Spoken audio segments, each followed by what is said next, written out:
1720 में मराठा दरबार हैरान रह गया जब 20 साल के बाजीराव, जो पेशवा बालाजी विश्वनाथ के बेटे थे, को नया पेशवा चुना गया।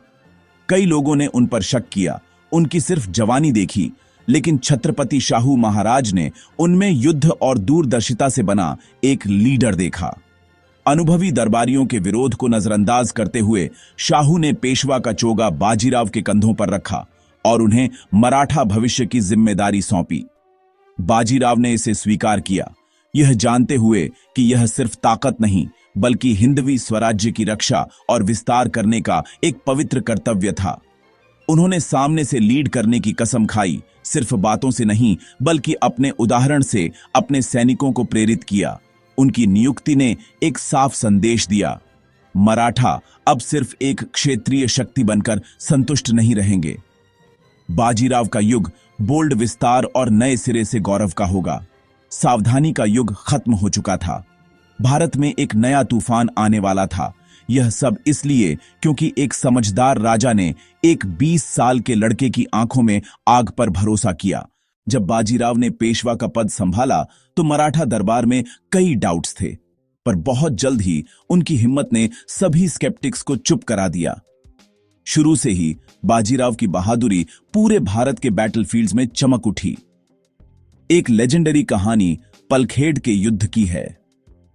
निजाम की सीजन्ड सेना ने उन्हें घेर लिया था और वे आउटनंबर्ड थे। फिर भी बाजीराव ने पीछे हटने से मना कर दिया। इसके बजाय उन्होंने एक डेयरिंग नाइट मार्च प्लान की, अपनी कैवलरी को मुश्किल टेरेन से निकाला और सुबह दुश्मन को आउट मैन्यूवर कर दिया। बाजीराव की ऑडेसिटी से निजाम हैरान रह गया और उसे सरेंडर करना पड़ा। यह जीत मोबाइल वॉरफेयर में एक मास्टर क्लास बन गई, जिसे कई जनरेशंस तक पढ़ा गया। एक और बार जब उनकी सेना गोदावरी नदी के किनारे एक फॉर्मिडेबल मुगल डिटैचमेंट से घिर गई थी, तो बाजीराव सबसे आगे थे और उन्होंने अपनी थंडरस आवाज से अपने सैनिकों में जोश भर दिया। उनकी तलवार चमकी, उनकी प्रेजेंस से सैनिक इलेक्ट्रीफाई हो गए और मराठा आगे बढ़े, दुश्मन को हराकर तितर-बितर कर दिया। बाजीराव की लीडरशिप कमांड टेंट्स की सुरक्षा में नहीं बनी थी, बल्कि फ्रंट लाइंस की धूल और केओस में बनी थी। वह अपने सैनिकों के साथ खाते थे, बारिश और आग में उनके साथ राइड करते थे और कभी ऐसा सैक्रिफाइस नहीं मांगा जो वह खुद न करते। उनकी बहादुरी सिर्फ उनकी जीत में नहीं थी, बल्कि उस अटूट ट्रस्ट में थी जो उन्होंने इंस्पायर किया, ऑर्डिनरी इंसानों को लेजेंड्स में बदल दिया और मराठा सेना को एक अनस्टॉपेबल फोर्स बना दिया। इन डेयरिंग कामों से बाजीराव ने साबित कर दिया कि असली ताकत टाइटल्स या उम्र में नहीं होती, बल्कि किसी की स्पिरिट की आग और आगे बढ़कर नेतृत्व करने की हिम्मत में होती है। बाजीराव प्रथम एक किंवदंती बन गए। 40 से ज्यादा लड़ाइयों में अजेय मुगलों और निजाम दोनों से डरे हुए। उनकी प्रतिभा, गति, सरप्राइज और अथक घुड़सवार रणनीति में थी, जिससे उन्हें भारत का नेपोलियन का खिताब मिला। लेकिन उनकी महत्वाकांक्षा सिर्फ जीत से ज्यादा थी। यह हिंदवी स्वराज्य को पूरा करने की एक प्रतिज्ञा थी। उन्होंने मशहूर कहा था, आइए हम सूखे पेड़ के तने पर हमला करें और शाखाएं अपने आप गिर जाएंगी। बाजीराव की रणनीति, दिल्ली में मुगल दिल पर हमला करना, सिर्फ उसकी सीमाओं पर नहीं। इस विजन ने मराठों को रक्षकों से साम्राज्य निर्माताओं में बदल दिया। वह अपने सैनिकों के बीच रहते थे, उनकी कठिनाइयों को साझा करते थे, उनकी वफादारी कमाते थे।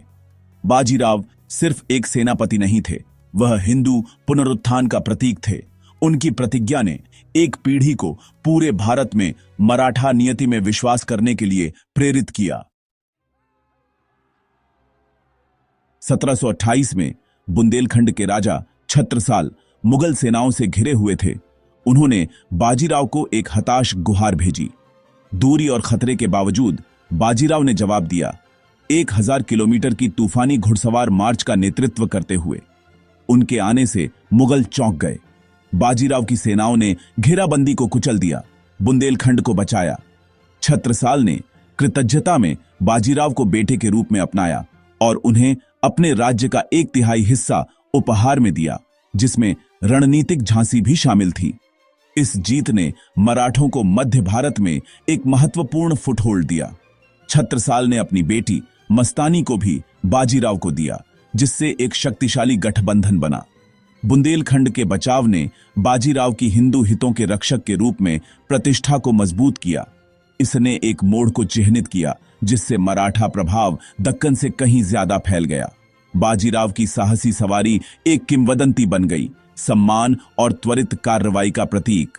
मराठा क्षेत्र अब उत्तरी भारत के दिल तक फैल गया था। बाजीराव की किंवदंती यहां से सिर्फ बढ़ी। बुंदेलखंड सुरक्षित होने के बाद बाजीराव ने राजपूतों, जाटों और अन्य हिंदू शासकों को मराठा बैनर के तहत एकजुट किया। उनकी कूटनीति और सैन्य प्रतिभा ने मुगल सत्ता को तोड़ दिया। 1737 में बाजीराव दिल्ली के दरवाजों तक पहुंच गए।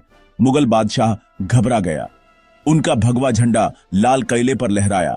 मराठे भारत की प्रमुख शक्ति बन गए। बाजीराव ने भारत की नियति को नया आकार दिया। बाजीराव का जीवन तेजी से जला और बुझ गया। 40 साल की उम्र में उनकी मृत्यु हो गई, लेकिन उनकी विरासत बनी रही।